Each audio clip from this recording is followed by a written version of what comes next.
Ethan Ewing and Michel Bourez in the non-priority heat that just kicked off in these overlapping format that we have here. I'm Kaipo along with Peter Mel talking you through the action here. Ethan Ewing, number 3 on the rankings, coming into Tahiti, the final stop of the tour, and wants to ensure his place in the final 5.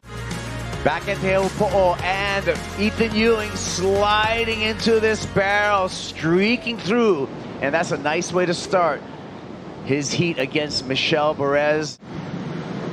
Non-priority heat, Ethan Ewing slips into this one, finds a nice exit, looking to combo with some turns, stalls again, little check turn, pocket ride before he decides, hey, we're running out of water there. Yeah, it's a good move, man. He saw it coming very quickly. Quick pencil dive to get out of there. Great technique. He's been doing that. He slides under the hood so easily. He sees that vision. He understands how easy it is for him, and he does it a lot, more than I've seen a lot of the backhanders do. So I like what his technique is here at Teahupo'o, because that ability to get under the ledge like that and have the ability to get to his feet. So it must be that he gets to his feet very quickly and gets into that position. The reality is you are going to be able to take scraps, and the fact that he's able to build scores under there, because Michel, which is now on this wave. Michel disappearing in the tube and reappearing out, so the Tahitian answering back, and he gets the approval from the channel. That was crazy. I mean, that was a wave that Seth or Kanoa was in outside for. I mean, Kanoa hadn't been there because he just rode a wave, but Seth was definitely in position for that, but he might have been a little bit too deep. So this is exactly what you're only there. They looked at it. They felt like they're too deep. So that's that local knowledge, putting himself in position for this little west peak. That was one of those ones that came out more in the channel and wasn't on the prime takeoff spot. So there is ability to find these waves, and this was a bit of a gift from the Tahitian Island chain gave him this opportunity. So that would be in his mind, a bit stressed probably going off, but come here to Tahiti, gets the opportunity. Ethan Ewing tries to fight for that exit and can't do it. He needs to answer back because Michel Bourez just dropped the number. As we have more action heading your way with a brand new heat getting started. Ethan Ewing and Michel Bourez are the priority heat. As we catch up to number 3 in the world, Ethan Ewing. It was our last heat at backdoor pipe recently.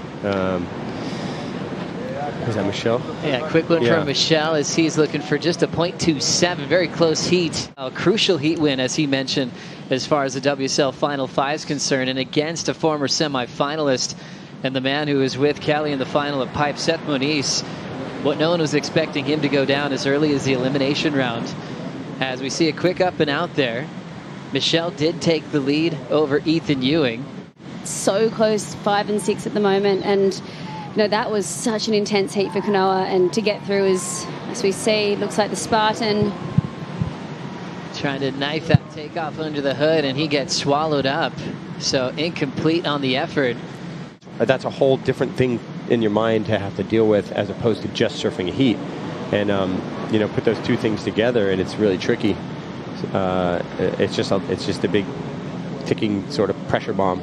The wind does funny things around Varao, and sometimes it can come and feel like it's a west wind. Here we go, somebody. Important wave for Ethan Ewing, needs a 5.61. We see that red jersey pop out. Well, and he celebrates with his hand in the sky. World number 3 has not clinched his spot yet. Very crucial wave for Ethan Ewing. That's a big number. That's easily the score.